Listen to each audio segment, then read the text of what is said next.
Torej, najlepša hvala za povabilo. Vsi lepo pozdravljeni. Za začetek bi vprašal dr. Pokorna, če bi slučajno tole Pahor, ki čez nekaj let šel v Avstrijo za doktorja. Sicer pa moja naloga je cepljenje pri bolnikih za imunsko motnjo. Tole je moj disclosure. Vemo, da je cepljenje najboljša, najučinkovitejša biološka intervencija v vsej naši zgodovini.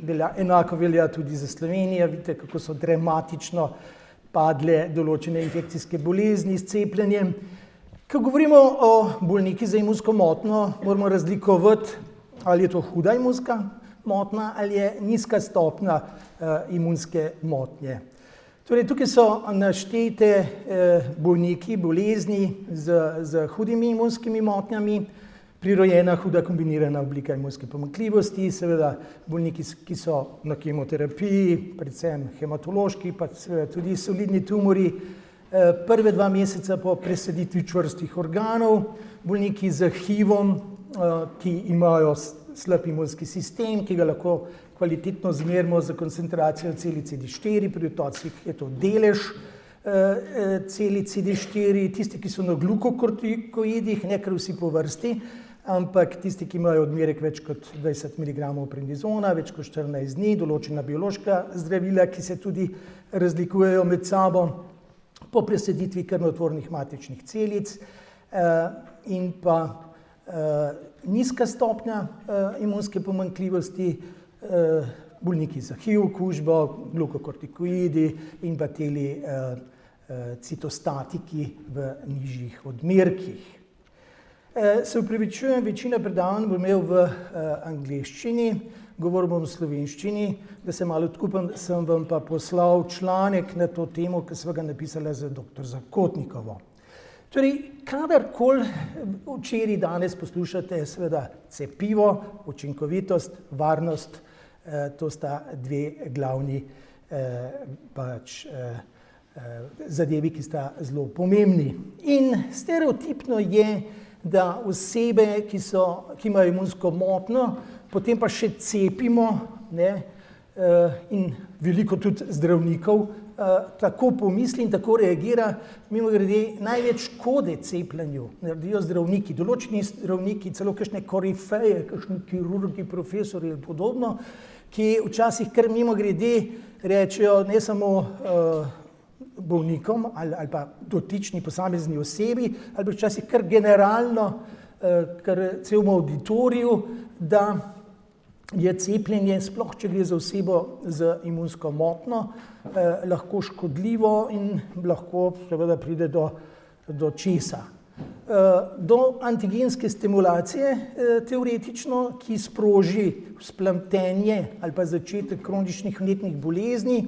In seveda ste v teh 2 dneh že slišali za vse tele cepiva, ki so jih dobro proučili in niso našli povezave z multiplo sklerozo, z lupusom, revmatoidnim artritisom in tako naprej. Druga stvar je učinkovitost. Seveda sem jaz na zelo spolzkem področju oseb z imunsko motnjo in treba vedeti, da tisti, ki imajo hudo imunsko motnjo, pri njih cepljenje je manj učinkovito in kot bi rekli Angleži, it's like you vaccinate a dead horse. Skratka, pokazal vam bom priporočila Infectious Disease Society of America iz leta 2013 in seveda tudi nekaj posodobitev, ampak še vedno je temelj priporočil, so ta priporočila, ki temeljijo na moči priporočil in pa na kvaliteti podatkov, študij, in tukaj so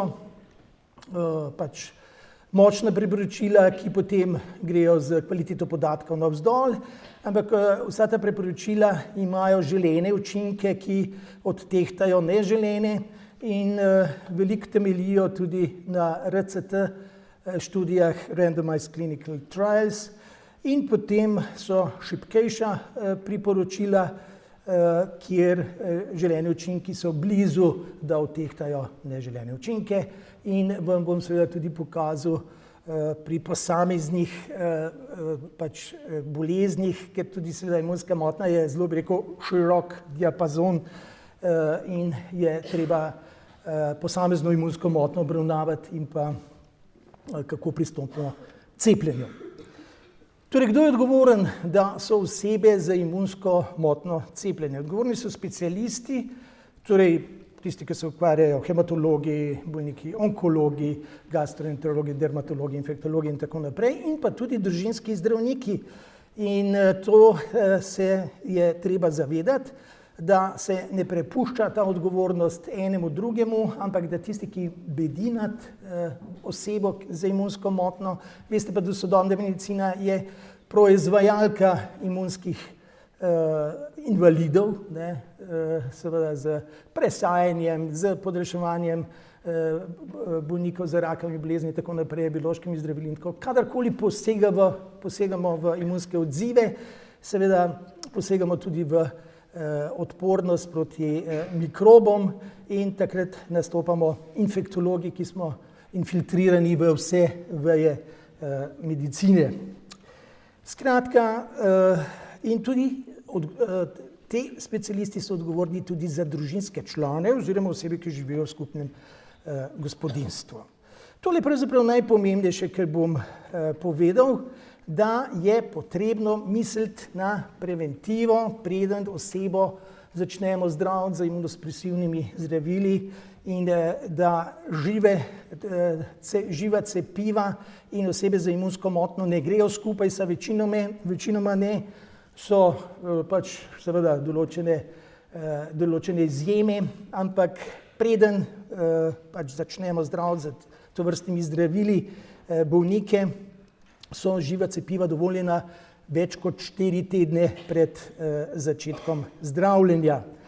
In bližje je uvedba zdravil, bolj so prepovedana seveda tovrstna zdravila in predvsem zaradi tega, ker lahko cepilni sevi povzročijo sistemsko bolezen. Pri inaktiviranih mrtvih cepivih je to 2 tedna pred imunosupresijo, seveda je boljše prej, sploh če sta potrebna na primer 2 odmerka cepiv. Tukaj pa ni problem pač cepilni sevi, ker jih ni, ampak je problem učinkovitost. Torej, cepljenje družinskih članov se pogosto pozabi in je pomembno letno cepljenje družinskih članov proti gripi, pri nas je pač mrtva vakcina. Torej, seveda mora biti družinski, govorimo o družinskih članih oseb, ki imajo imunsko motnjo, družinski člani, ki so zdravi, jih cepimo proti OMR, proti rota dojenčke, proti noricam. Mimogrede, dr. Prokoren je večkrat omenil norice, da v starejši dobi so hujše in vedno rečem študentom, to je tako kot prva ljubezen je, pozneje je hujše. In z noricami je zanesljivo tako, da je primerno jih združevati v, bi rekel, bolj zgodnem obdobju. In pač, kot rečeno, torej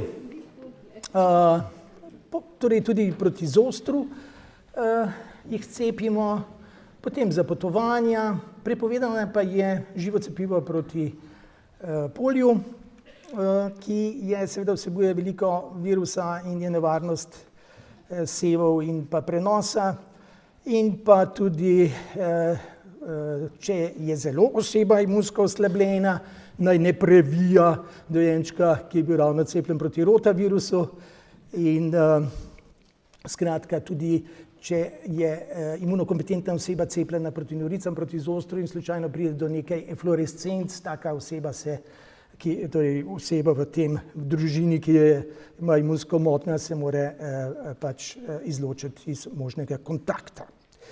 Torej na tej grafu oziroma sliki je pravzaprav to, kar sem povedal. Zdaj bom šel pa malo bolj v detajle, v različne, bi rekel, skupine imunskih motenj in za, bi rekel, eno tako osnovo sem izbral osebe, ki imajo kronične vnetne bolezni imunsko posredovane bolezni in so na imunosupresivnih zdravilih. In potem omenil še druge skupine, kot so HIV, transplantacije in podobno. Torej, vsekakor je dobro, kot sem že prej omenil, najpomembnejše, da ko se odločamo o kakšnih bioloških zdravilih in tako naprej, da mislimo tudi na možne infekte in seveda preventiva je bolj kot kurativa, da izvajamo cepljenje pred uvedbo imunosupresivnih zdravil. Tukaj moram pa povedati, da se pogosto, seveda pri kakšnih vaskulitisih, sistemskim lupusu in podobno, mudi za imunosupresivno terapijo, ki je življenjskega pomena. V teh primerih seveda ne zavlačujemo, da bi to osebo cepili, ker seveda to ne bo učinkovito. Torej, kot rečeno, vidite v prvem stolpcu so, kjer je bolezni, so vse te imunsko in pa vnetno posredovane, katera so imunosupresivna zdravila in kaj imamo na voljo cepiva. Torej osebe, ki imajo revmatološke bolezni, so dvakrat bolj nagnjene k infekcijskim boleznim in seveda, ko dodamo še imunomodulatorna zdravila, se to še okrepi in tudi dodatne smrti zaradi okužbe pričakujemo pri tej populaciji. Tukaj veste, da osebe, ki imajo imunsko motnjo, so bolj nagnjene k oportunističnim okužbam. Opportunity pomeni priložnost in to so mikroorganizmi, ki živijo na naši koži, sluznicah, so pa tudi v okolju, ki nam v okolju imunosupresije začnejo strežiti po življenju. In kaj imamo mi možnost, kot da preprečimo te oportunistične okužbe s cepljenjem, pravzaprav samo proti pasovcu in pa noricam. Sem se pa še dovolil vam tole pokazati, imamo pa seveda možnost kemoprofilakse, torej imamo pa možnost preprečiti določene oportunistične okužbe, kar je izredno pomembno in se tudi včasih pozablja. Torej v določenih bolnikih lahko preprečimo aspergilozo, profilakso, damo nevtropeničnemu bolniku kriptokokozo, kriptokokni meningitis lahko preprečimo, naprimer pri bolniku z AIDS-em, kjer mu pogledamo kriptokokni antigen v serumu, ugotovimo, da je povišan, nima še ta bolnik meningitisa, ampak seveda lahko tudi preprečimo, da bo prišlo do ene sistemske nevarne kriptokokoze, enako velja za herpes. Za listeriozo sem dal majčken oklepajček, tukaj ne dajemo kemoterapije, ampak svetujemo takim osebam kot nosečnicam ali pa osebam, ki so nagnjene k listeriozi, to so predvsem bolniki, ki imajo kronično limfatično levkemijo, pa še celo drugo vrsto bolezni, da jejo seveda, da ne jejo naprimer polenovk ali pa lososa dimljenega, kjer je največja nevarnost, da dobiš listerijo monocitogenes.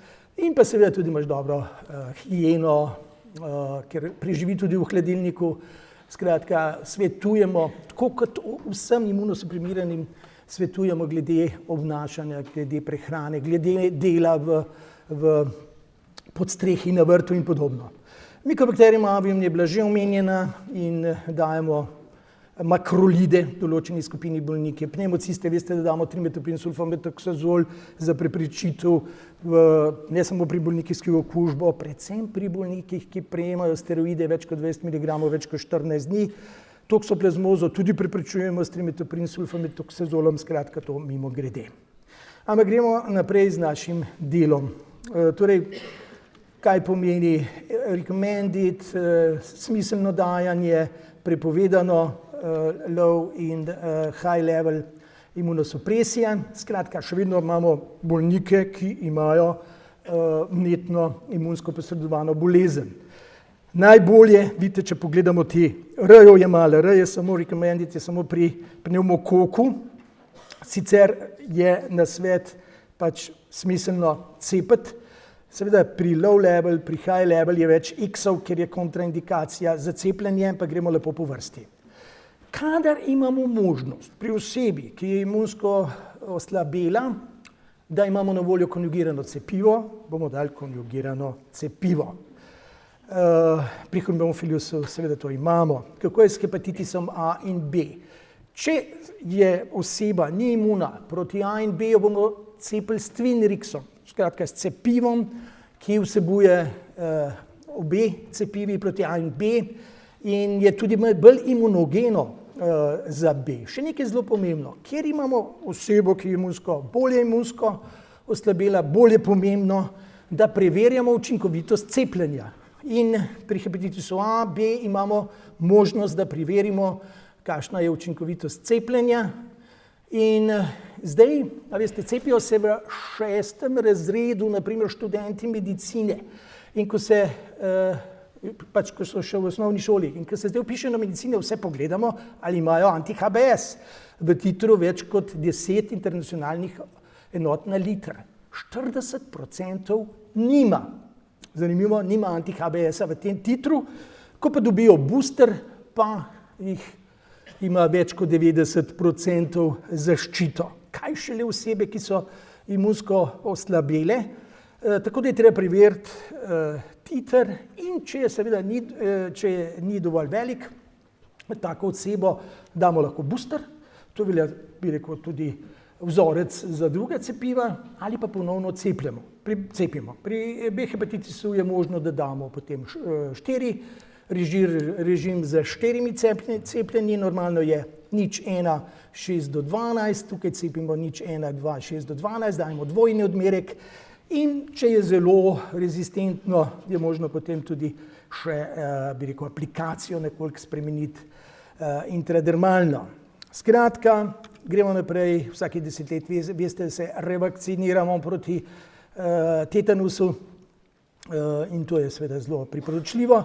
Kako je za HPV? HPV smo videli, da je zelo učinkovito cepivo. Tukaj bom za intermezzo vam pokazal enega našega bolnika, ki ima najbolj pestro zgodovino dodatnih oportunističnih infekcij. Letos spomladi je bil pri nas, prišel, gledajte, bolnik za AIDS-om, samo 9,4, 660 tisoč kopij, skratka, virus plava v virusu, bi rekel ta bolnik.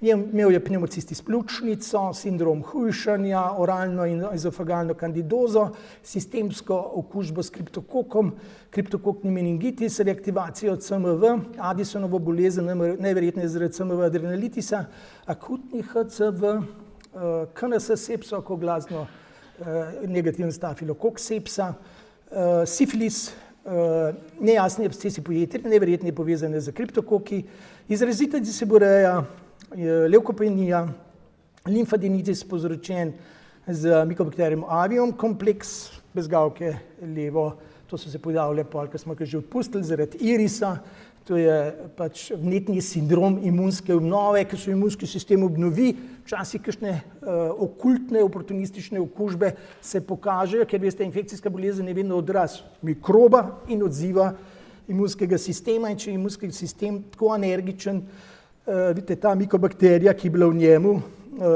ni kazala klinične slike, potem se je pa pokazala na kontroli, so se mu pač pojavile bezgavke in pa imel je tudi, zato to kažem, perianalne genitalne bradavice, ki jih na začetku nismo videli. Ko pa se je imunski sistem obnovil, je pa humani virus papiloma začel delati in vidite, kaj je naredil.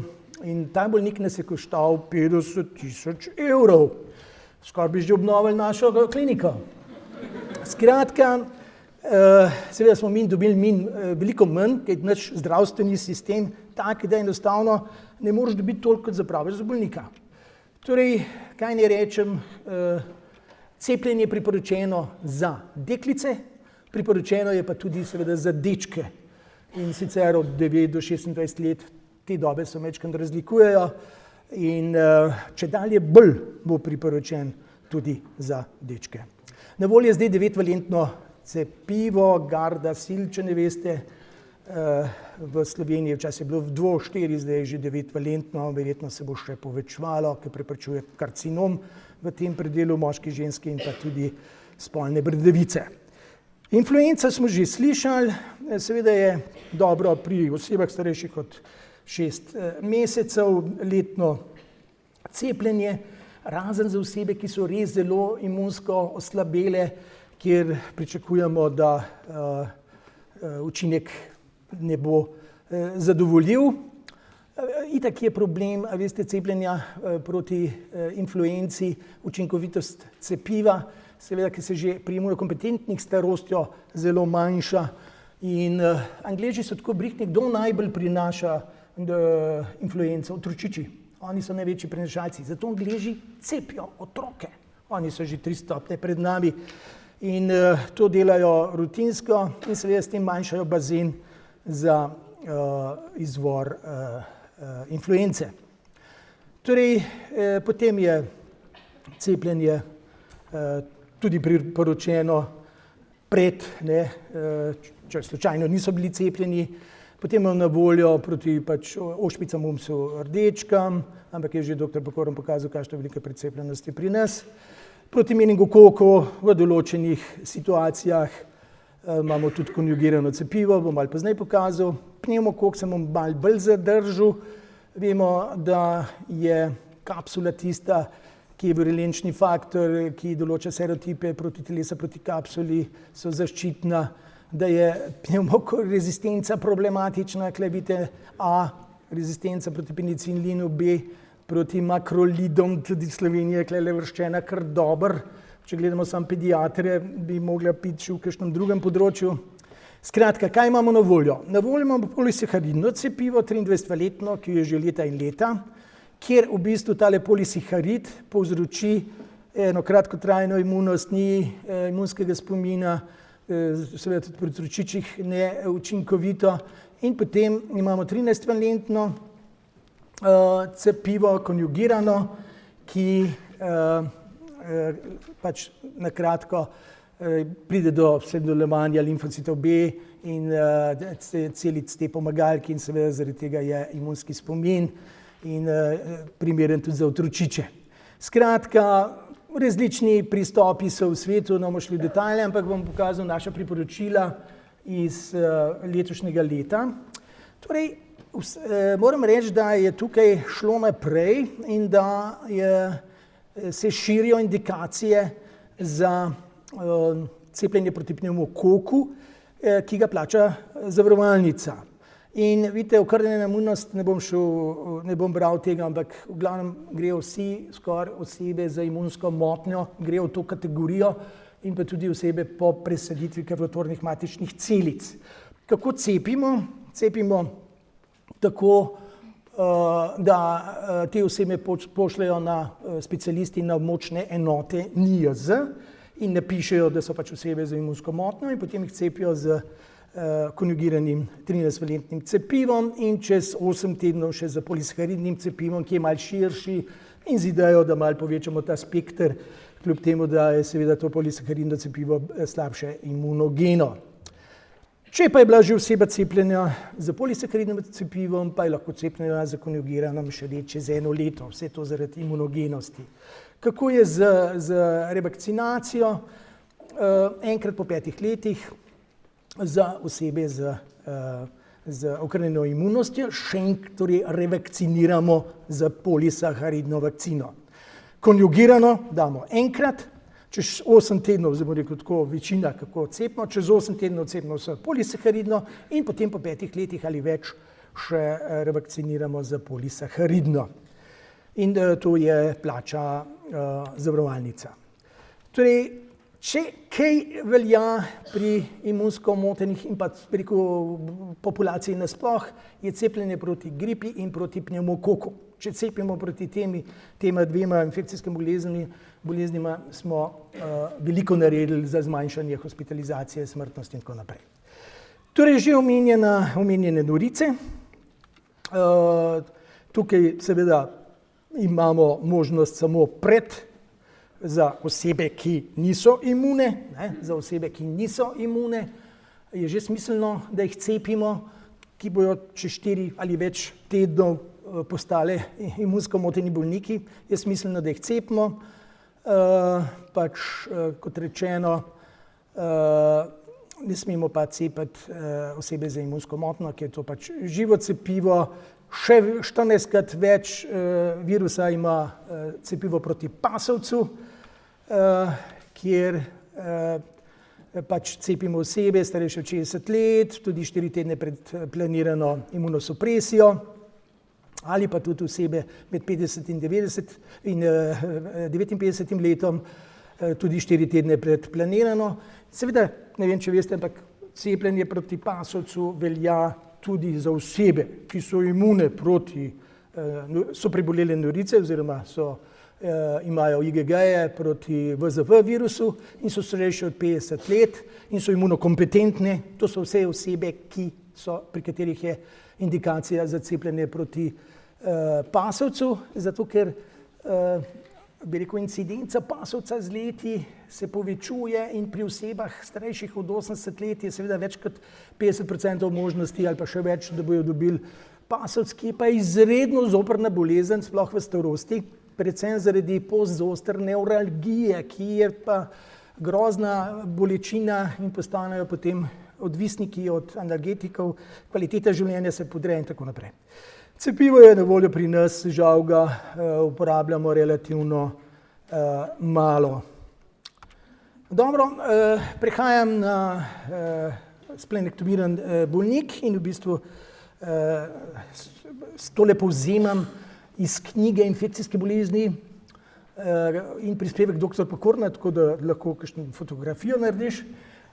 Skratka, kaj je nevarnost pri splenektomiranem bolniku? Predvsem sepsa, predvsem s kapsuliranimi bakterijami, ki je hitra. Mlajši si, večja nevarnost, da pride do sepse. In kako jo lahko preprečujemo? S preventivnim dajanjem antibiotikov, s cepljenjem in seveda z izobraževanjem. Vsaka oseba, ki je splenektomirana, je nujno, da ji pove ali specialist ali družinski zdravnik, da je ogrožena. Kljub temu, da bo imela vso zaščito, da bo 2 let prej jemala penicilin V, da bo cepljena, bom povedal na kaj, da če zboli za vročinsko bolezni, ki ni jasno, da gre takoj zdravniku, ker tej osebi je treba vzeti hemokulture in misliti, da ima sepso. Če so odročni kraji, če ga ugrizne pes ali mačka zaradi kapnocitofage canimorzus, če je kdo kdaj umrl po ugrizu psa, je bil splenektomiran bolnik zaradi DF2 bakterij. Skratka, če gre odročne kraje ali pa da ga ugrizne mačke, ne boš, da takoj vzame amoksiklavulansko kislino. Eto, dr. Marko Pokoren, cepljenje, preventiva, splenektomirana oseba, starejša od 5 let, dobi Prevenar 13-valentno in po 2 mesecih, 8 tednih še polisakarino, kar sem povedal, meningokok, 12 mesecev ali več, dobi konjugirano cepivo proti meningokoku, imamo pa tukaj seveda AC, tele genotipe, pri nas je pa v glavnem B in nekaj C. Možno pa dobiti to cepivo že blizu čez mejo v Avstriji, konjugirano cepivo proti meningokoku skupine B, v določenih primerih to seveda svetujemo. Hemofilus influence smo že omenili, konjugirano cepivo in potem antibiotična zaščita. Ne bom še zdaj v detajle, ker smo že malo časovno šibki, ampak glejte, podobno je tudi pri osebah s HIV okužbo. Tudi tu je razlika, koliko so imunosuprimirani, ker lahko enostavno zmerimo, kakšno imajo koncentracijo celic CD4 in potem gremo po tem cepilnem programu. Podobno je tudi pri bolnikih z rakom, pred ali med kemoterapijo oziroma več kot 3 mesece po 3 do 6 mesecev po kemoterapiji. Potem je seveda tudi pomembna shema, kako je pomembno, da nekoga, ki bo dobil novo ledvico, ki bo prejemnik ledvice, kako pomembno, da ga cepilno pogledamo in da ga vsaj 4 tedne pred presaditvijo ustrezno cepilno bi rekel, okrepimo. Seveda je pa možno tudi cepljenje po presaditvi, nekje 6 mesecev plus minus. Še vedno pa velja, da jih letno cepimo proti influenci, te bolnike. Podobna zgodba oziroma čisto drugačna zgodba je po presaditvi krvotvornih matičnih celic Tam je seveda, bi rekel, zelo specifična procedura, a veste, ko dobijo nov, sploh če gre za alogensko, ne avtologno presaditev. Ampak to je tako ozka, bi rekel, področje, ki ga bolj pokrivajo hematologi in ne vidim smisla, da bi šel v to ozko področje. Potem je še cepljenje, ker osebe, ki so imunsko oslabile, tudi rade potujejo in seveda so problem živa cepiva, včasih je problem rumena mrzlica, kjer zahtevajo, da si cepljen proti rumeni mrzlici. In so pač primeri, ko rečemo, da enostavno v to področje ne morejo potovati. Relativno redko se to zgodi, ampak načeloma seveda pri teh živa cepiva odpadejo. Za konec bi rekel, da če ne cepiš 100%, cepivo ne bo delovalo, tako da o cepljenju moraš razmišljati. Še enkrat bi poudaril, misliti na cepljenje pri osebah, ki bojo šle planirano in na imunosupresijo dovolj zgodaj, s tem lahko preprečimo veliko obremenitev za to posamezno osebo, pa za naš zdravstveni sistem. Pomembno, da uporabljamo konjugirana cepiva, kjer lahko, pomembno, da preverjamo učinkovite cepljenje, pomembno, da cepimo družinske člane, oziroma ki živijo v istem gospodinjstvu. Sem imel nekajkrat predavanje za revmatologe, slovenske, pa tudi iz tega našega področja, kar se tiče cepljenja. In na koncu sem jim povedal samo en stavek: cepite vsaj proti pnevmokoku in gripi. Najlepša hvala za pozornost.